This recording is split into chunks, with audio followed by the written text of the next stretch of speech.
హాజరైనటువంటి media మిత్రులు మీకు అందరికీ కూడా పేరు పేరున ధన్యవాదాలు తెలియజేస్తున్నాను. నిన్న government of Andhra Pradesh medical and health department ఒక ప్రత్యేకమైనటువంటి జీవో ఇవ్వటం జరిగింది. GO RT number 27. ఈ జీవో యొక్క ముఖ్య ఉద్దేశం ఏంటంటే,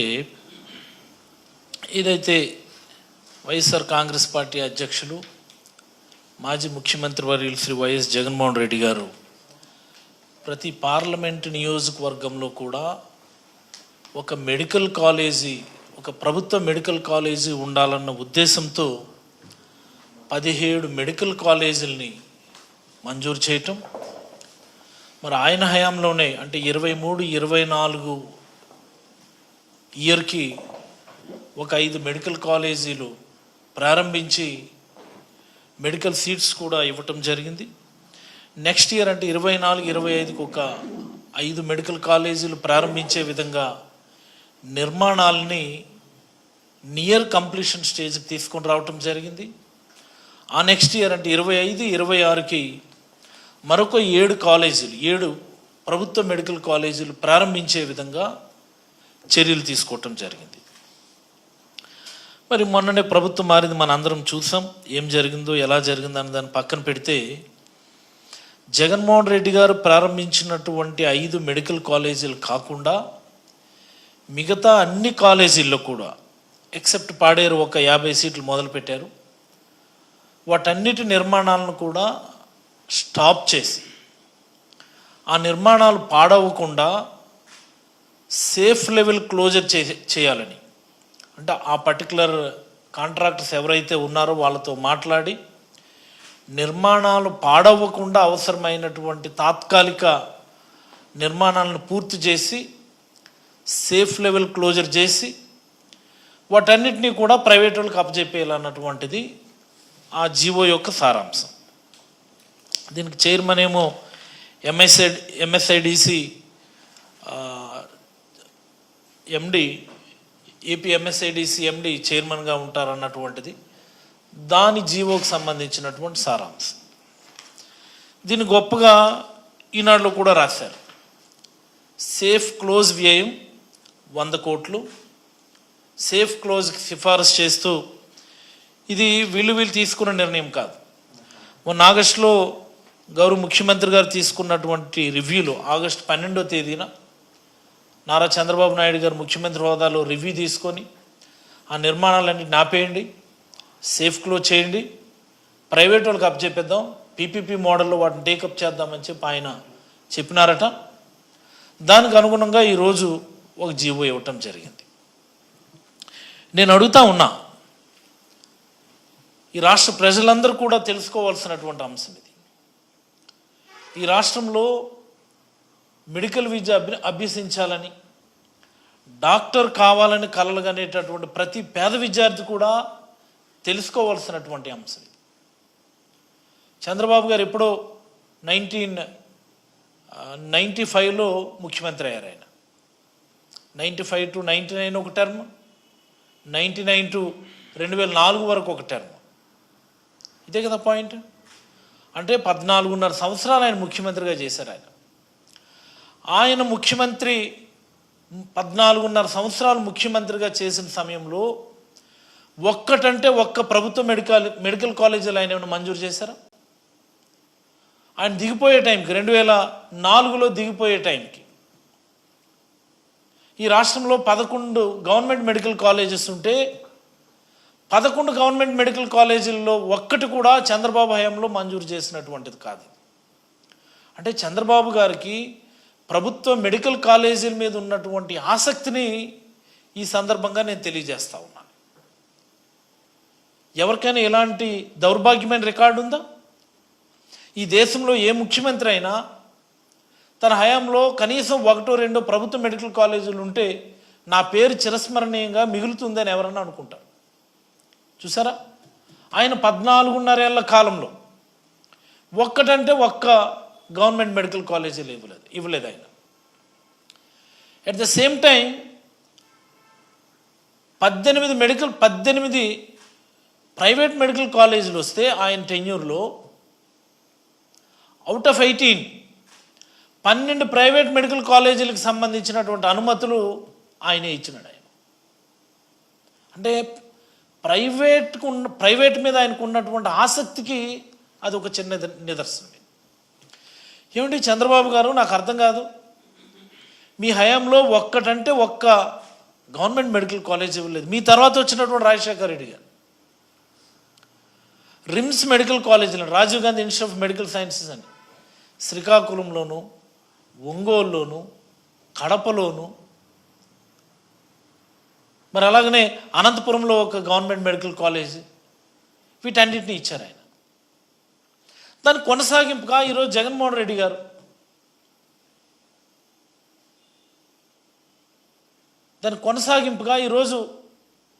జగన్మోహన్ రెడ్డి గారు 17 మెడికల్ కాలేజీలు ఇచ్చారు. 17. ఇంకొక టెన్యూర్ ఉంది చంద్రబాబు గారిది, మళ్ళీ 14 నుంచి 19 వరకు ఒక టెన్యూర్ ఉంది. అప్పుడు 9.5 ఏళ్ళు, ఇది ఒక 5 ఏళ్ళు, మొత్తంగా 14.5 ఏళ్ళు.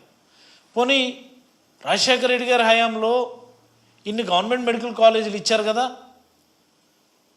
14 నుంచి 19 వరకు అయినటువంటి సమయంలో ఎన్డీఏ గవర్నమెంట్లో భాగస్వామ్యంగా కూడా ఉన్నారు చంద్రబాబు గారు. అంటే నరేంద్ర మోడీ గారు ప్రధానమంత్రిగా ఉన్నప్పుడు వీళ్ళు గవర్నమెంట్లో భాగస్వామ్యంగా ఉండి కూడా ఒక్కటంటే ఒక్క గవర్నమెంట్ మెడికల్ కాలేజ్ తెచ్చుకోలేకపోయారు. ఇంతకంటే దౌర్భాగ్యం ఇంకోటి ఉంటుందా? జగన్మోహన్ రెడ్డి గారు ముఖ్యమంత్రి అయిన తర్వాత ఈ ప్రైవేట్ మెడికల్ కాలేజీల్లో ఈ ఫీజులు, మరి ప్రైవేట్ మెడికల్ హాస్పిటల్స్లో పేషెంట్లకు అందిస్తున్నటువంటి సర్వీసెస్కు ఉన్నటువంటి రేట్లు, వాటన్నిటిని చూసి రాజశేఖర రెడ్డి గారి ఎరీనా కంటిన్యూ అవ్వాలని ప్రతి పార్లమెంట్లో కూడా ఒక గవర్నమెంట్ మెడికల్ కాలేజ్ ఉండాలని 17 మెడికల్ కాలేజీలు మంజూరు చేశారు ఒకే టర్మ్లో. దేశవ్యాప్తంగా ఇది ఒక పెద్ద రికార్డ్. ఇది ఒక గొప్ప రిఫార్మ్. ఇది not only it's a record, it's a reform. దేశంలో ఉన్న అన్ని రాష్ట్రాల ముఖ్యమంత్రులు కూడా అదేంటి అంత చిన్న రాష్ట్రం అన్ని మెడికల్ కాలేజీలు పర్మిషన్లు పెట్టారు, మనం కూడా పెట్టాలని తెలంగాణ వాళ్ళు ముందుకు వచ్చారు. ఇతరత్ర అన్ని రాష్ట్రాలు కూడా ముందుకు వస్తే గవర్నమెంట్ ఆఫ్ ఇండియా ఒక పాలసీ కింద తీసుకుందని, గవర్నమెంట్ ఆఫ్ ఇండియా ఒక పాలసీ కింద తీసుకొని ప్రతి జిల్లాలో ఒక మెడికల్ కాలేజ్ ఉండాలని గవర్నమెంట్ ఆఫ్ ఇండియా పాలసీ తీసుకొని మేము కూడా దానికి డబ్బులు ఇస్తామని చెప్పి ముందుకు వచ్చాం. సో అది ఒక రిఫార్మ్. అంటే మనల్ని చూసి దేశం నేర్చుకుంది ఆ రోజు 1924 మధ్యలో. ఇదేంటండి, ఇది నాకు అర్థం కాదు. మనం ఇచ్చిన మెడికల్ కాలేజీలు ఏమో మీరు ప్రైవేట్కి అమ్మేస్తారా? ఇంకా జగన్మోహన్ రెడ్డి గారు విజయనగరం, ఏలూరు, రాజమండ్రి, మచిలీపట్నం, నంద్యాల ఈ 5 మెడికల్ కాలేజీలు ప్రారంభించేసి medical education first year classes కూడా మొదలైపోయినాయి. 750 సీట్లు అదనంగా మనకి స్టార్ట్ అయిపోయి 23-24లోనే. లేకపోతే వాటిని కూడా అమ్మేసేవారు చంద్రబాబు గారు. ఈరోజు 24-25కు మొదలవ్వాల్సిన మెడికల్ కాలేజీలు ఏంటేంటి? పాడేరు, పులివెందుల, మార్కాపురం, మదనపల్లి, అలాగే ఆదోని. ఈ 5 మెడికల్ కాలేజీలో చాలా గమ్మత్తుగా మొన్న 24 సెప్టెంబర్ 11కి నేషనల్ మెడికల్ కౌన్సిల్ ఒక లెటర్ రాసింది స్టేట్ గవర్నమెంట్కి. పాడేరులో ఒక 50 సీట్లు ఇస్తాం, గిరిజన ప్రాంతంలో ఉంది కాబట్టి స్టార్ట్ చేసుకోండి. పులివెందులకు కూడా ఒక 50 సీట్లు ఇస్తాం, ప్రొవైడెడ్ మీరు అండర్టేకింగ్ ఇస్తే, ప్రొవైడెడ్ మీరు ఒక అండర్టేకింగ్ లెటర్ ఇస్తే 50 సీట్లు అక్కడ కూడా మంజూరు చేస్తాము అని చెప్పి government of India National Medical Council letter రాసింది. On the very next day, ఎంత అన్యాయం అంటే సెప్టెంబర్ 11వ తేదీన ఎన్ఎంసీ లెటర్ రాస్తే సెప్టెంబర్ 12వ తేదీనే తిరిగి లెటర్ రాశారు గవర్నమెంట్ ఆఫ్ ఆంధ్రప్రదేశ్ తరఫున. పులివెందుల్లో మాకు మెడికల్ సీట్లు వద్దు, మేము అండర్టేకింగ్ ఇవ్వం, మేము అక్కడ మెడికల్ ఎడ్యుకేషన్ స్టార్ట్ చేయము అని on the very next day letter పెట్టారు. దేశంలో ఏదైనా ఒక ప్రభుత్వం ఉంటుందా మాకు మెడికల్ సీట్లు వద్దు అన్నటువంటి ప్రభుత్వం, ముఖ్యమంత్రి ఎవరైనా ఉంటారా? ఒక్క మెడికల్ సీటు పెంచమని ఓ 50 మెడికల్ సీట్లు ఇవ్వండి అని బ్రతిమలాడుకొని తిరిగేటటువంటి ప్రభుత్వాలను చూసాం తప్ప, మేము ఇస్తాము మీరు మొదలు పెట్టుకోండి, మీరు అండర్టేకింగ్ లెటర్ ఇవ్వండి చాలు మాకంటే, మాకు సీట్లు వద్దు మేము స్టార్ట్ చేయమని చెప్పి లెటర్ పెట్టినటువంటి ఏకైక ప్రభుత్వం చంద్రబాబు గారి ప్రభుత్వం అని ఈ సందర్భంగా రాష్ట్ర ప్రజలకు నేను తెలియజేస్తాను. అపార్ట్ ఫ్రమ్ దట్ ఈ 3 మెడికల్ కాలేజీలు మార్కాపురం, మదనపల్లి, ఆదోని వీటి కోసం కూడా లెటర్ పెట్టారు. వీటిని మేము ఇప్పుడప్పుడే మొదలుపెట్టే పరిస్థితి లేదు. మేము మొదలు పెట్టాలనుకునేప్పుడు మీకు లెటర్ పెడతాం, అప్పుడు మీరు ఆలోచిద్దురు కానని మళ్ళీ లెటర్ పెట్టారు. ఏంటండి ఇది? జగన్మోహన్ రెడ్డి గారు ధైర్యం చేసి 5 మెడికల్ కాలేజీలు షార్ట్ చేస్తే 750 సీట్లు ఒక్క 23, 24 అకాడమిక్ ఇయర్లో మనకి యాడ్ అయ్యాయి. మరి 5 మెడికల్ కాలేజీలు ఈ ఇయర్ స్టార్ట్ అయ్యే విధంగా చర్యలు తీసుకొని ఉంటే మరొక అదనంగా 750 సీట్లు మనకి యాడ్ అయ్యి ఉండేవి. పాడేరులో 50 సీట్లు మొదలవటం వల్ల అంటే 700 సీట్లు మనం ఈ ఇయర్లో లాస్ అయ్యాం. 25, 26కి ఇంకా 7 మెడికల్ కాలేజీలు ఉన్నాయి మనకి. పార్వతీపురం, పిడుగురాళ్ళ, నర్సీపట్నం, అమలాపురం, పాలకొల్లు, బాపట్ల, పెనుగొండ, ఈ మొత్తంగా 7 మెడికల్ కాలేజీల్లో 25, 26 గాను ప్రభుత్వం నిజంగా చిత్తశుద్ధి ఉండి చర్యలు తీసుకొని నిర్మాణాలను క్యారీ ఫార్వర్డ్ చేసి ఉంటే అవొక్క అదనంగా 1050 సీట్లు 25, 26కి యాడ్ అయ్యాయి. అంటే 25, 26 అకాడమిక్ ఇయర్ గాను మొత్తంగా మనం లూజ్ అయినటువంటి సీట్లు 2450 మెడికల్ సీట్లు.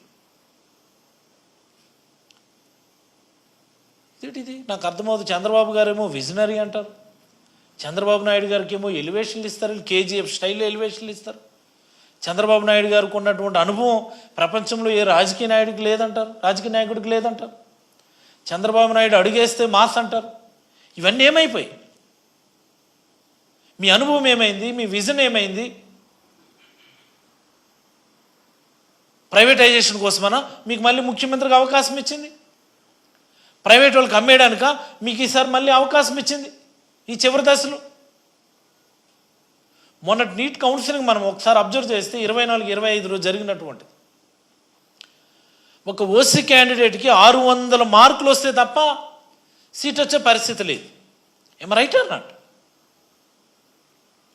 ఒక ఓబీసీ క్యాండిడేట్కి మినిమం 540, 550 మార్కులు వస్తే తప్ప సీట్ వచ్చే పరిస్థితి లేదు.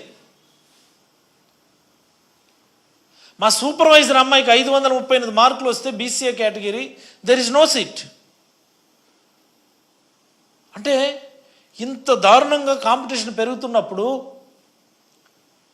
మనకి ప్రొవిజన్ ఉన్నప్పుడు, బిల్డింగ్స్ ఉన్నప్పుడు, అడ్మినిస్ట్రేటివ్ శాంక్షన్స్ ఉన్నప్పుడు నిర్మాణాలు క్యారీ ఫార్వర్డ్ చేసి మీరు ఇప్పుడు కూడా ప్రభుత్వంలో భాగస్వామ్యంగా ఉన్నారు కదా, ఎన్డీఏ ప్రభుత్వంలో భాగస్వామ్యంగా ఉన్నారు కదా, ఈ స్టేట్లో కూడా అలయన్స్ గవర్నమెంటే కంటిన్యూ అవుతుంది కదా.